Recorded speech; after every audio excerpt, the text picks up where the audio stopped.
This portion is brought to you by benzoic acid plus salicylic acid, Fungisol. Kate-kate sa balat? Baka funja yan! I-Fungisol mo!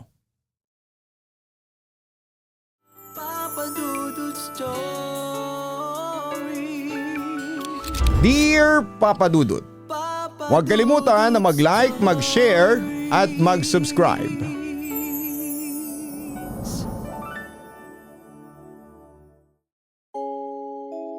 Dear Papa Dudut, ayon sa diksyonaryo, ang salitang avatar ay nangangahulugang the descent of a deity to the earth in an incarnate form or some manifest shape. The incarnation of a god or supreme being. Magandang gabi sa iyo at sa lahat ng mga nakikinig sa Papa Dudut Stories. Ako po si Roman, malamang ay marami sa mga tagapakinig mo ang nakatanda sa kwento ng Kuya Eugene ko na naging trending nitong mga nakarang buwan.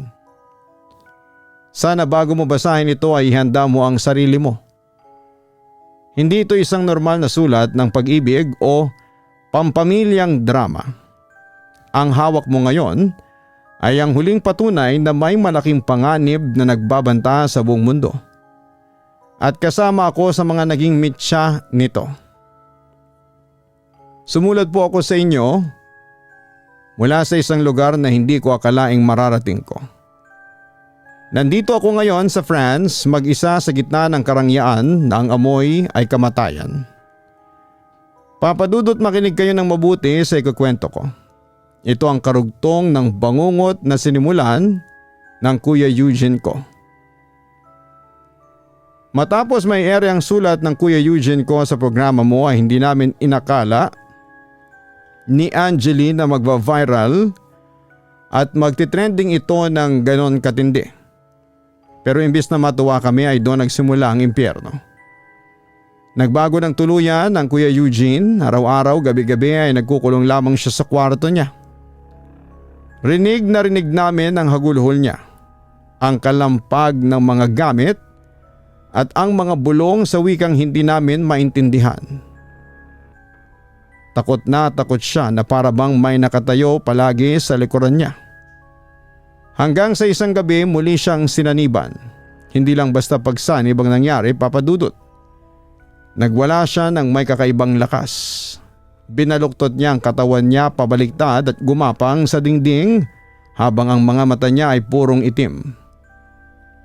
Umabot sa punto na natakot na kami ng husto ni Angeli para sa sarili naming buhay. Kinabukasan dahil sa desperasyon ay tumakbo kami ni Angeli sa simbahan. Hinihingag kaming nakiusap sa parokya na padalhan kami ng pari para sa isang exorcism. Pero ang sabi ng sekretarya doon ay hindi raw ganong kadali yun. Kailangan pa raw i-coordinate sa diocese ang kaso ng kuya ko. Dahil may mahigpit silang protocol sa mga ganyang espiritual na bagay. Bumalik kami sa bahay na bigo pero ang mas malaking shock ay ang nadat na namin. Sarado naman ang pinto ng bahay at hindi naman nabago ang padlock. Pero Papadudot pagpasok namin ay wala na si Kuya Eugene. Bakante ang kwarto niya. Napansin din namin na basag ang jalousie ng bintana, indicating na doon siya dumaan para makatakas.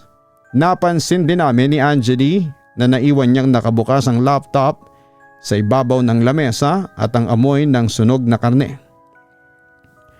Agad kaming lumabas ng kapatid ko para magtanong-tanong sa mga kapitbahay namin sa De Castro Street.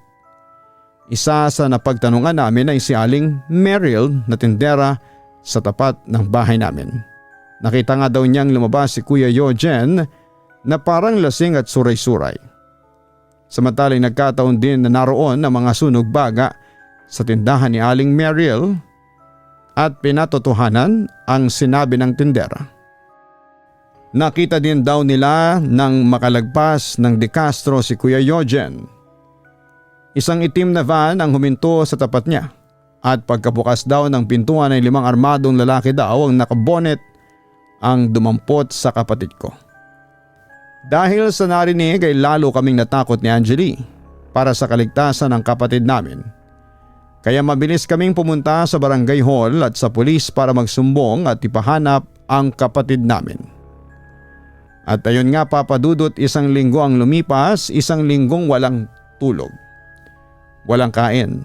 Ilang beses kaming nagpabalik-balik sa police station para makakuha ng mga update sa abduction o pagdukot di umano kay kuya, pero wala kaming nakuhang resulta. Pero kahit na gano'n ay hindi kami nawala ng pag-asa ni Angeli.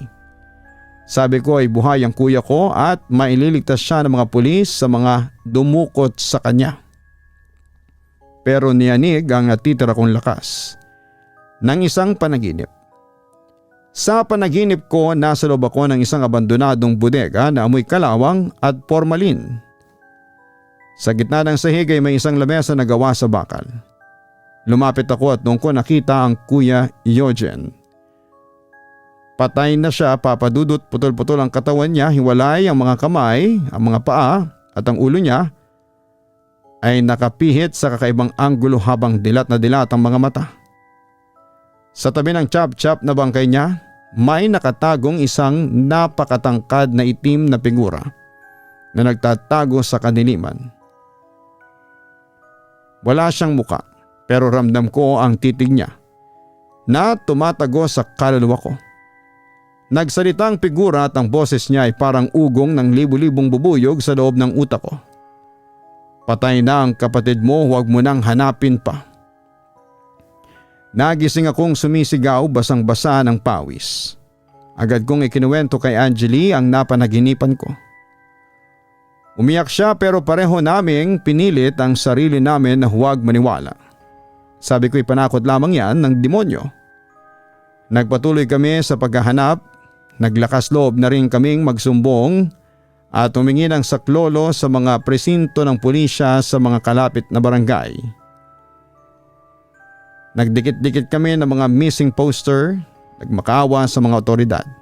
Pero kahit na isang anino ni Kuya Eugene, walang lumitaw. Para siyang bula na biglang naglaho. Isang hapon habang nakaupo kami ni Angeli sa sala at tahimik na nakatitig sa kawalan.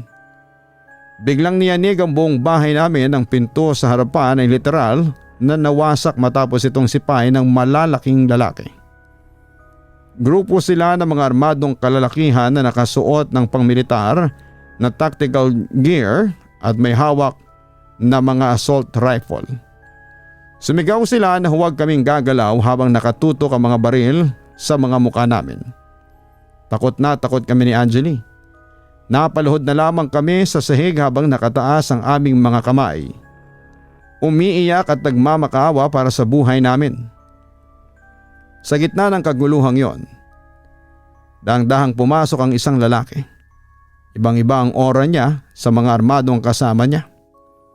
Nakasuot siya ng mamahaling barong, malinis ang gupit at may tindig ng isang makapangyarihang politiko. Dire-diretso siyang naglakad at naupo sa lumang sofa namin na parang siyang may-ari ng bahay. Tumingin siya sa amin, Papa Dudut, nang may malamig na ngiti at nagpakilala. Siya raw si Yemond, ang namamahala ng Illuminati sa Far East. Nandito kami para sa isang bagay lang, sabi ni Yemond. Habang sumisenya sa mga tauhan, kailangan namin ang laptop at ang lahat ng hard drives at files na naiwan ni Kuya Eugene ninyo. Nandun ang natatanging kopya ng awiting Samyasa. Noong una kahit nanginginig ako sa takot ay sumagot ako. Sabi ko ano bang pinagsasasabi ninyo? Hindi ko alam kung anong pinasok ng kuya ko. At hindi ko ibibigay ang mga gamit niya. Tumawa ng mahina si Yemond. Isang tawa na walang kahit na anong emosyon. Pinaliwanag niya ang file ng Samyasa song ay hindi lang basta musika. Kailangan nito ng Illuminati para sa kanilang pandaigdigang agenda. Habang nagsasalita siya, hinalughog ng mga armadong lalaki ang kwarto ng kuya ko. At sa pilitang kinuha ang laptop. Wala akong nagawa kundi ang mapaiyak sa galit at kawalan ng lakas. Sumingit si Angeli sa usapan, humihigbi pero pinipilit na maging matapang. Kung ganon kayo makapangyarihan ay nasaan ang Kuya Eugene namin? May alam ba kayo kung nasaan siya? Kayo ba ang dumukot sa kanya? Tumingin si Yemon kay Angeline. Sa totoo lang ay wala akong direktang alam sa eksaktong lokasyon niya ngayon.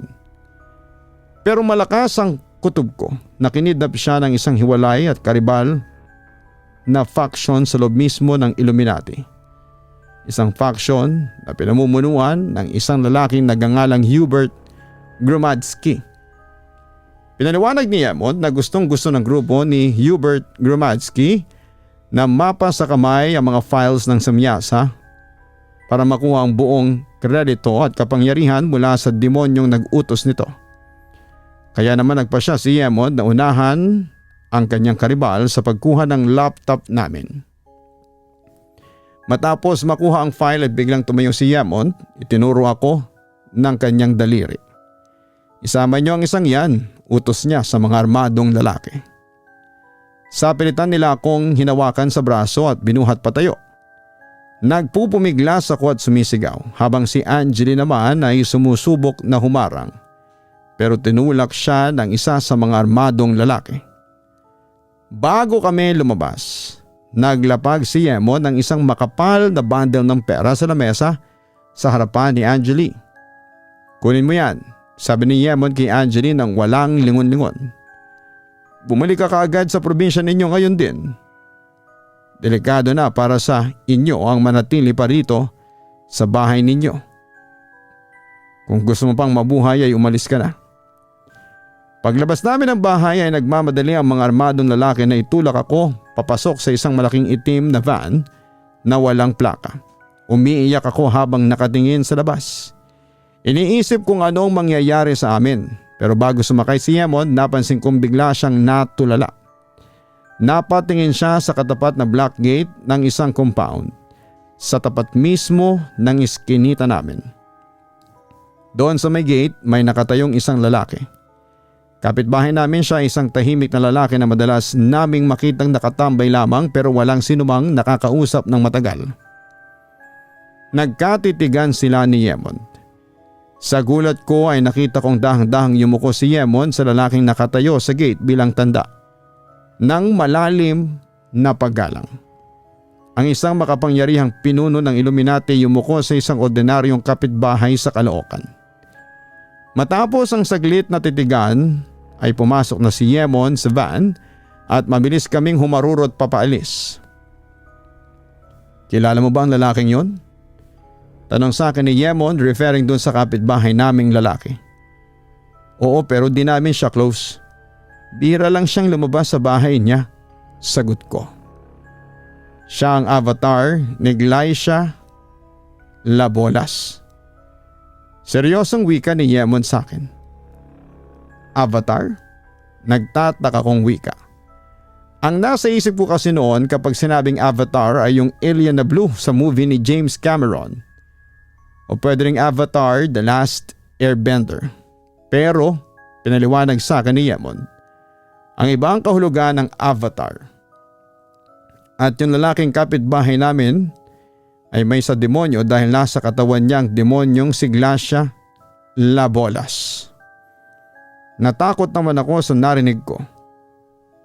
Pero hindi na lamang ako kumibo kasi wala naman doon ang atensyon ko. Ang inaalala ko ay si Kuya Eugene at syempre yung kaligtasan ko at ni Angeline. Samantala habang nasa biyahe kami na walang katiyakan kung saan patungo. Hindi ko na napigilan ang sarili ko, natataranta at umiyak kong tinanong si Yemon. Sino ba talaga kayo? Bakit ba kailangang ng Illuminati ang kantang ginawa ni Kuya Eugene ko? Musikero lamang ang kuya ko, bakit nyo siya ginaganito? Umarap sa akin si Yemon, seryoso ang muka pero may halong galit ang tono. Pinaliwanag niya na galit ang buong konseho sa ginawa ng Kuya Eugene ko na pagkasulat sa programa mo, Papa Dudut. Dahil sa sulat na yon ay binulgar ng kuya ko ang isang malaking plano na nakatakda sanang isagawa ng organisasyon para sa susunod na taon. Dahil nagtrending at naging viral ang kwento, nalaman ng publiko ang sikreto. Kaya napilitan ng Illuminati na baguhin ang buong estratehiya. Ang kantang Samyasa, sabi ni Yemond habang nakatingin sa labas ng bintana ng van, ay nakatakda sanang i-launch bilang entry ng bansang Israel para sa Eurovision Song Contest. Sa pamamagitan ng reality show nilang Hakubhav Haba. Pero dahil sa ginawa ni Eugene, nalaman ng mga listeners dito sa Pilipinas na ang Samyasa song ay isang demonic song na may dalang masamang frequency. Oras na i-launch ito sa telebisyon ay siguradong kakalat ng chismis at magdudulot ito ng malaking intriga at hinala sa publiko ayon kay Yemond. Dahil sa chismis at takot, nag-back out na ang malalaking producers at influential personalities sa Israel na nakausap ni Kuya Eugene. Hindi na nila kukunin ang kanta sa takot na masira ang kanilang reputasyon. Pero ayaw ni Samyasa na mabaliwala ang kanta niya, bulong ni Yemond.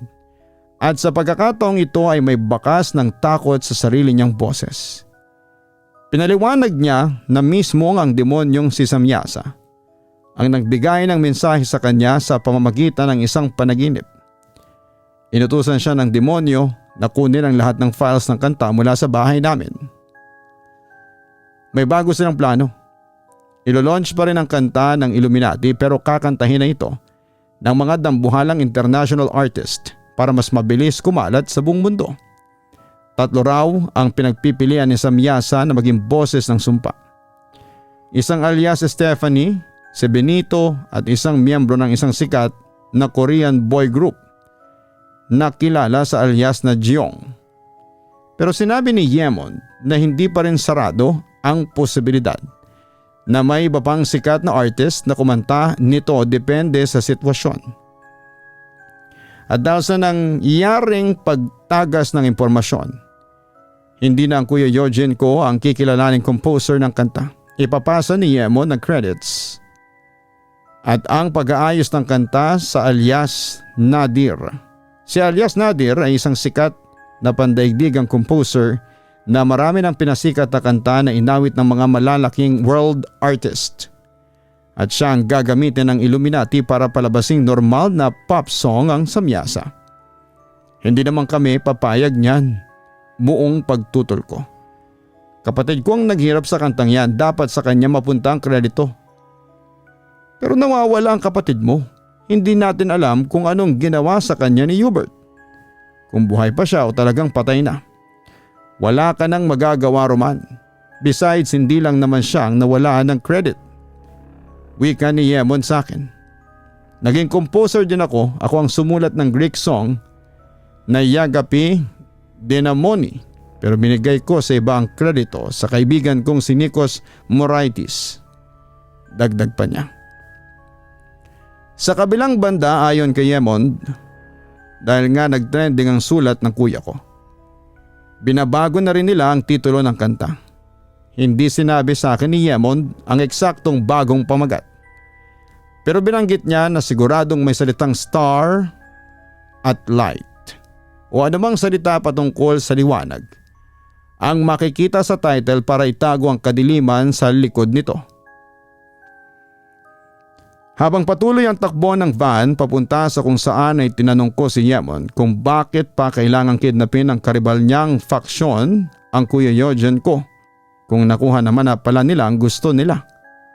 Umarap siya sa akin at pinaliwanag ang internal na sistema ng kanilang grupo. Ang Illuminati raw ay nahahati sa 8 faksyon sa buong mundo. Pero ang 2 pinakamataas at mortal na naglalaban para sa pinal na kapangyarihan ay ang faksyon niya at ang faksyon ni Hubert Gramadsky.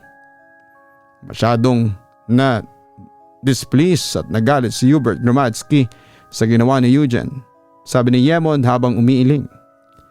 Para sa kanya isang malaking kahihiyan sa organisasyon ang ginawa ng kapatid mo sa pagsulat sa channel ng isang announcer, kaya pinarusahan niya ito ng matindi. Tutol ako sa desisyon niya dahil mas kailangan natin ang utak ng kapatid mo. Pero wala akong nagawa para pigilan siya. Hindi ko alam kung anong eksaktong pagpapahirap ang ginawa ni Hubert kay Eugene. Nang marinig ko ang salitang parusa, bigla kong naalala ang panaginip ko noong isang linggo. Nanginginig kong ikinuwento kay Yemon ang nakita ko. Na nakita kong patay na si Kuya Eugene at chap-chap ang katawan niya sa ibabaw ng lamesang bakal. Napatigil si Yemon, tumingin sa akin ng malalim at tumango. Kung ganon ang nakita mo sa panaginip mo pagkatapos niyang mawala, baka nga patay na si Eugene sa mga oras na ito. Hindi ugali ni Hubert ang mag-iwan ng buhay na kalaban. Naiyak ako ng husto sa loob ng van. Ang kuya ko, ang tanging nagtaguyod sa amin, ay pinatay ng ganon kalupit. Pinilit kong magtanong muli sa kabila ng hagulhol ko. Sino ba talaga si Hubert Gramadsky? Ipinaliwanag ni Yemon na si Hubert Gramadsky ay isang 41 years old na kilalang tao sa bansang Poland. Sabay silang pumasok at sumumpa sa Illuminati noong taong 2005. Pareho silang mabilis na umangat ang ranggo sa loob ng organisasyon dahil marami silang napagtagumpayang mabibigat na misyon para sa elite. Pero sa sistemang ito, ang lahat ng matataas na pinuno ay kailangan manatiling discreet o nakatago sa anino. Hindi sila kailangang sumikat sa publiko upang maisagawa ang mga pandaigdigang plano nang hindi nakakahatak ng atensyon ng media at ng mga gobyerno. Habang tumataas ang ranggo nilang dalawa, doon na lumakas ang matinding rivalry at tapatan sa pagitan nila. Hanggang sumahati ang grupo sa dalawang magkaribal na faction. Ang grupo ni Hubert Gramadsky, sabi ni Yemon habang ang ngising aso sa kanyang muka, ang kilala sa loob bilang mga alagad ni Osmodius. Sila ang mga miyembrong hayok sa laman, mga pervert at mga uhaw sa kasikatan at sa pera. Katunayan, maraming mga kilalang pangalan sa Hollywood at maging sa politika ang mga nasa ilalim ng pamumuno at proteksyon ng faction ni Hubert. Sinabi pa niya na ang faction na yon ay kilala sa pag-oorganisa ng mga tinatawag na white orgies, kung saan ang lahat ng miyembro sa ilalim ni Hubert ay nagpa-practice ng isang maruming sex ritual na kung tawagin ay Heroes Gamos.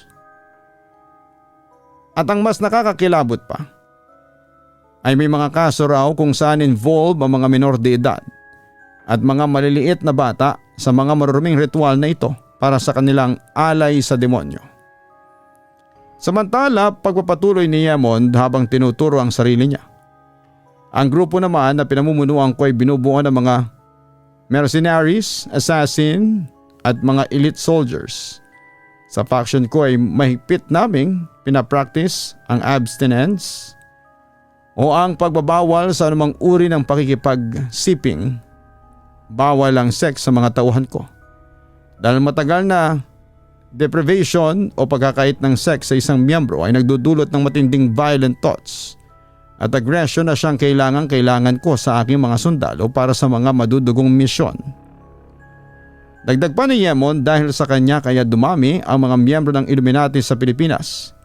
Mula 3 miyembro noong 2005 ay naging 367 na raw ito.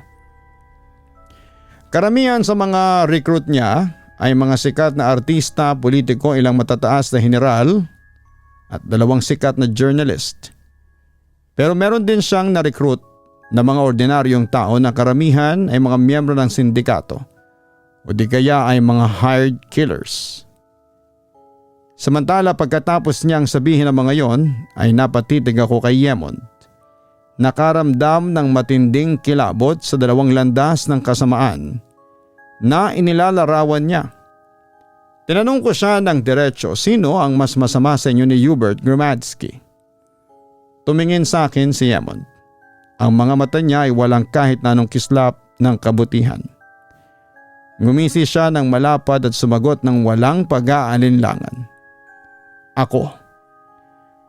Matapos ang sagot na yon ay inamin din ni Yemon sa akin ang totoong motibo niya kung bakit niya kinuha ang laptop ng kuya ko na naglalaman ng Samyasa song.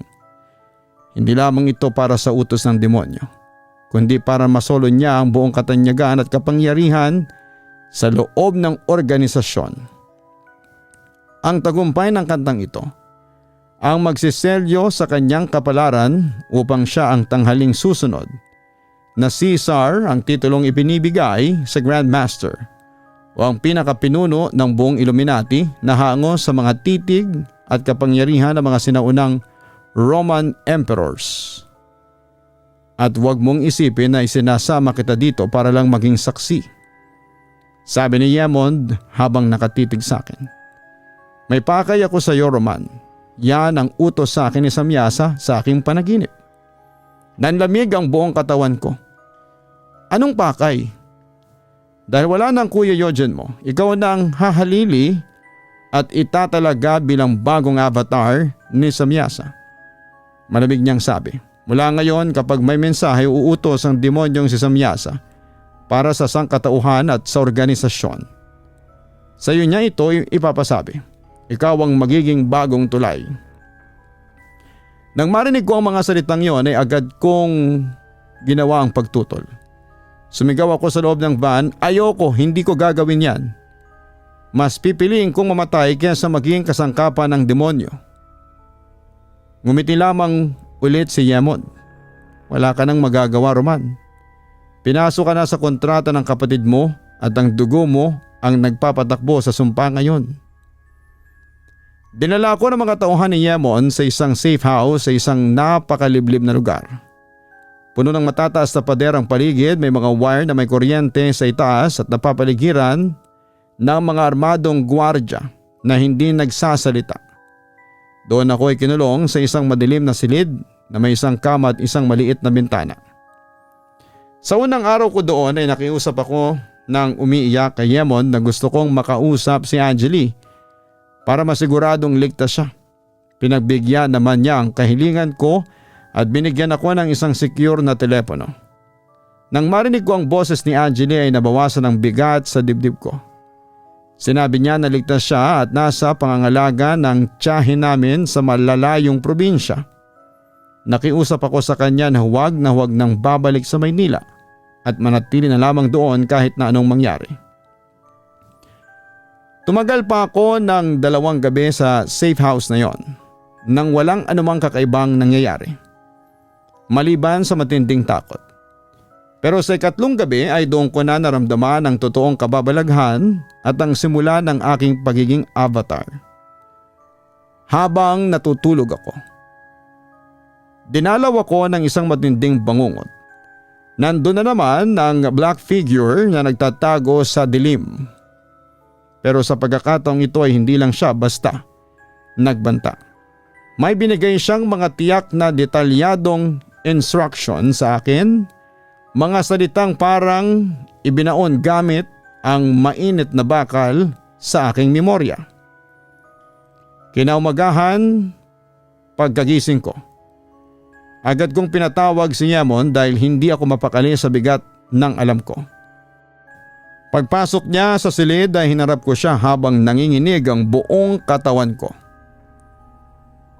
May napanaginipan ako, sabi ko kay Yemon habang ang boses ko ay tila may kakaibang gasgas. Ang black figure, kinausap niya ako. Nasa loob kami ng isang laboratorio na napakadilim. May mga vials ng kemikal sa paligid at may mga taong naghihingalo na nakahiga sa mga stretcher. Tapos ay nagsalita ang figura at may sinabi siyang formula. Tanda ko ang bawat salita, Yemon. Ang sabi niya, lab-grown Lysa viruses must be exposed in radiation for a few hours, then injected into a human host with flu. The host should be exposed again to high dosage of radiation for a few days for the Lysa virus to mutate. Let it mutate until the host dies. But minutes before the host dies, extract the virus from his body and let it mutate for another 15 hours in a 35 degrees Celsius environment. Then inject the virus to a subject mice. Napatigil ako para huminga bago ko dinugtong ang huling utos ng figura. Tapos ang mga dagang infected ng virus ay kailangang ipakalat sa mga bansa at syudad tulad ng UK, Iran, New York City, Gaza at southern part ng Pilipinas. Pagkatapos kong ikwento ang buong detalye ng panaginip ko, nakita ko ang biglang pagbabago sa mukha ni Yemon. Lumaki ang mga mata niya, napahawak siya sa lamesa. "Ang black figure na nakausap mo?" Bulong ni Yemon habang unti-unting bumabalik ang ngisi sa kanyang muka. "Ay walang iba kundi sa Samyasa.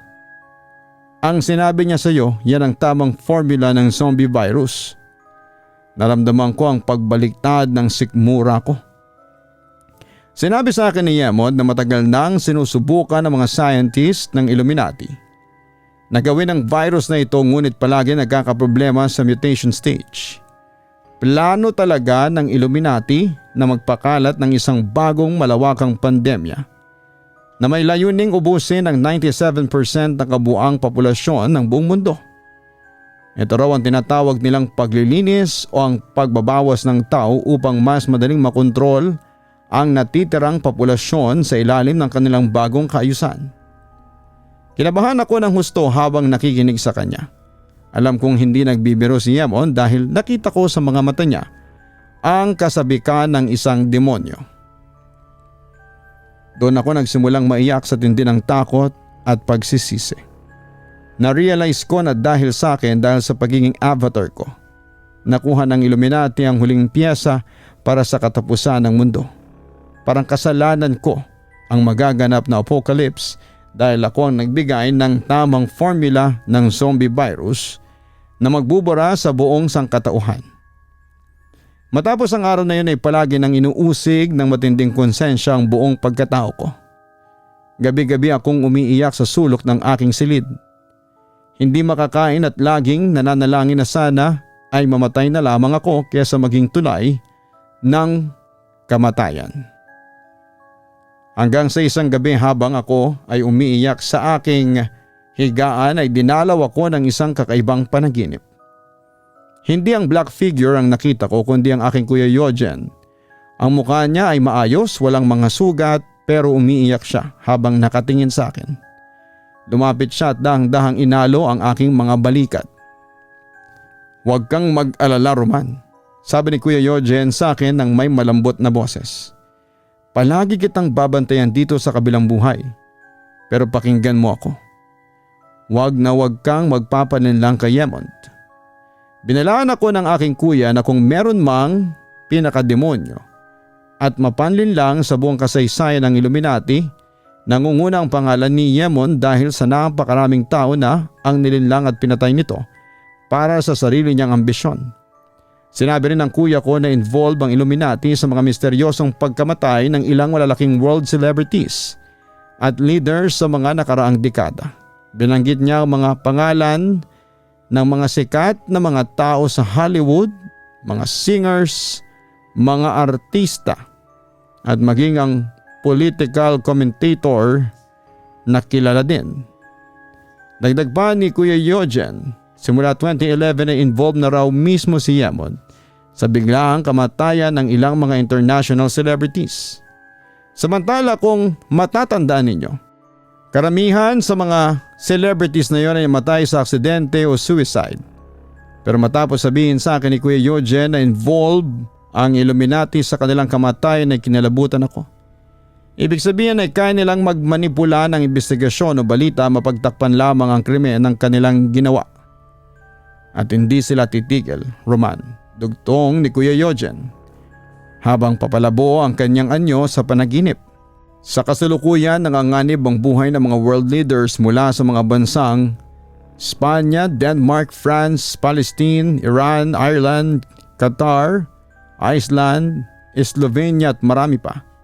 Dahil anumang oras ay may nakahandang operasyon ang Secret Society para patalsikin o patayin sila upang hindi maantala ang kanilang agenda. Samantala lumipas sa mga linggo habang ako ay nananatiling bihag sa safe house. Hanggang sa dumating ang petsang July 10, 2026. Pumasok si Yemon sa aking silid kasama ang dalawang armadong lalaki na may dalang mga maleta. "Mag-ayos ka ng mga gamit mo, Roman," sabi ni Yemon nang walang kabog-abog. Dadalhin ka namin sa Paris, France para sa isang opisyal na Illuminati initiation rites. Nang marinig ko ang salitang initiation, agad akong lumayo at sumigaw. Ayoko, hindi ako sasama sa inyo sa France. Patayin niyo na lamang ako dito, hindi ako magiging miyembro ng kulto ninyo. Hindi nagbago ang ekspresyon ng mukha ni Yemon. Lumapit siya sa akin, hinawakan ang pangako ng napakahigpit hanggang sa maramdaman ko ang sakit at bumulong. Kapag umatras ka o sumubok na gumawa ng gulo, hindi lang ikaw ang mamamatay ng marahan.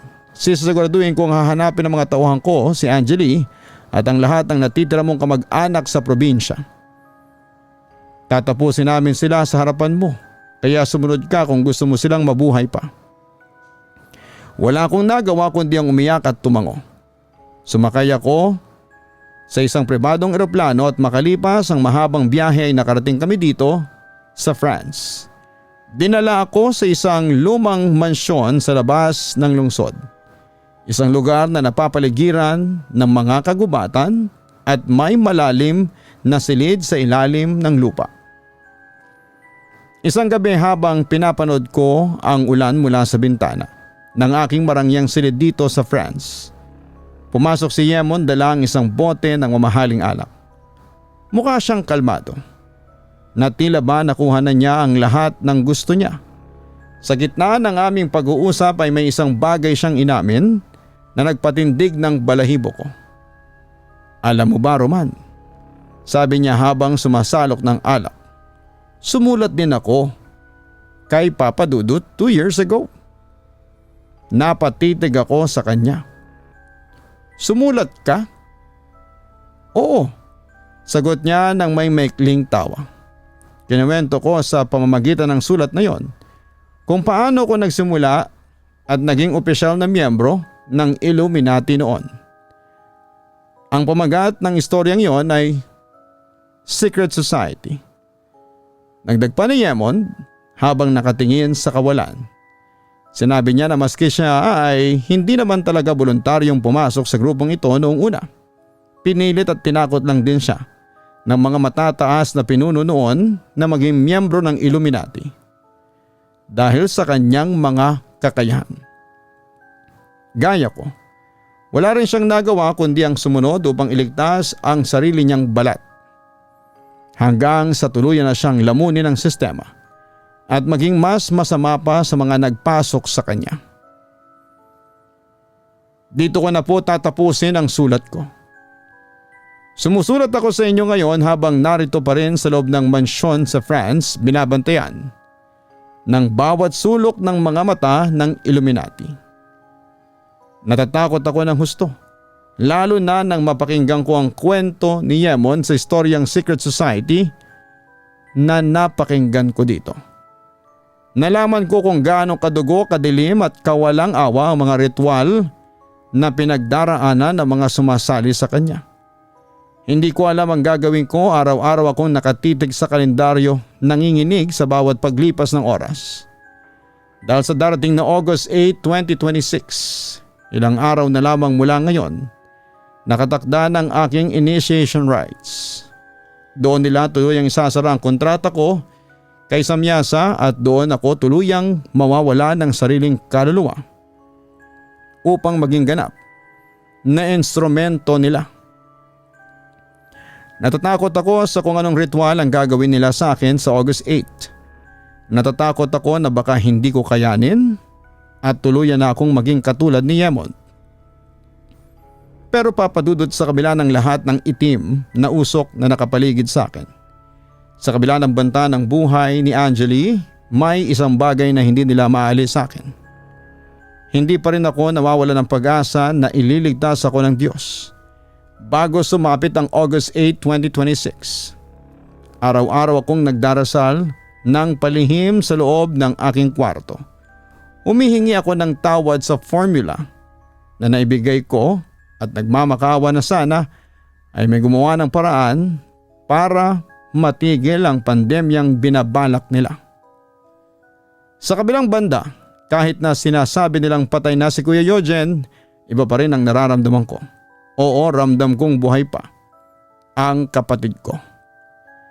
At saka di ba nga may kasabihan na ang mga demonyo ay magaling manlinlang. So bakit ako maniniwala sa mga katulad ni Yemont?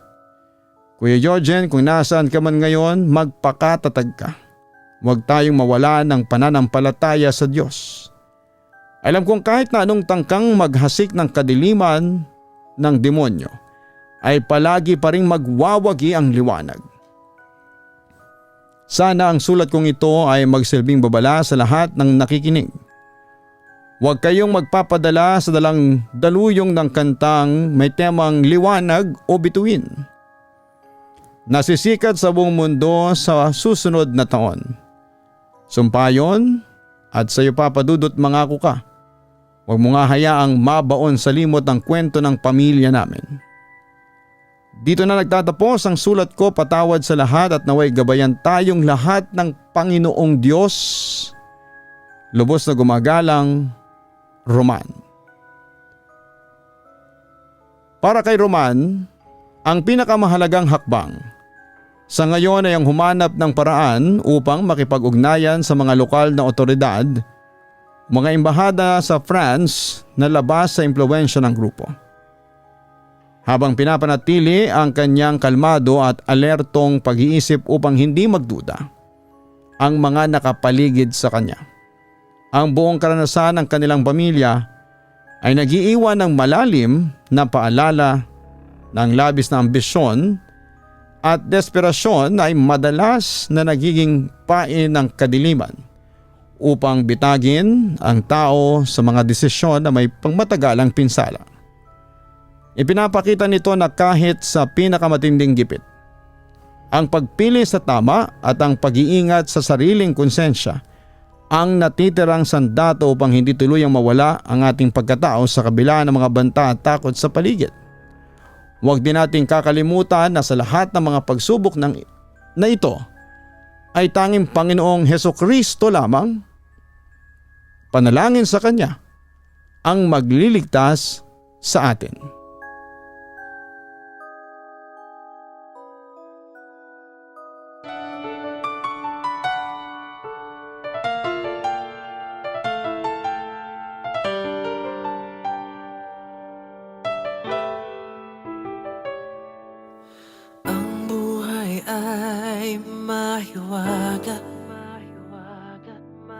Laging may lungkot at saya sa Papa Dudut Stories. Laging may karamay ka.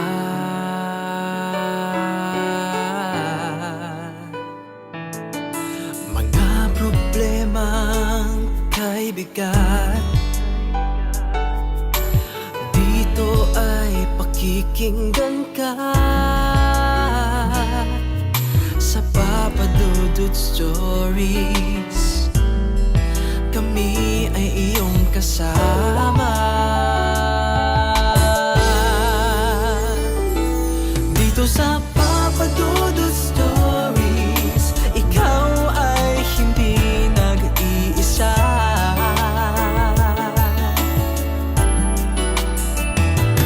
Dito sa Papa Dudut Stories, may nagmamahal sa'yo. Papa Dudut Stories, Papa Dudut Stories,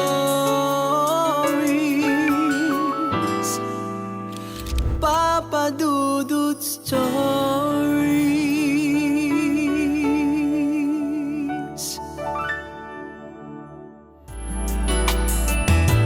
Dito sa Papa Dudut Stories, may nagmamahal sa'yo. Papa Dudut Stories, Papa Dudut Stories. Hello mga ka-online, si Papa Dudut po ito.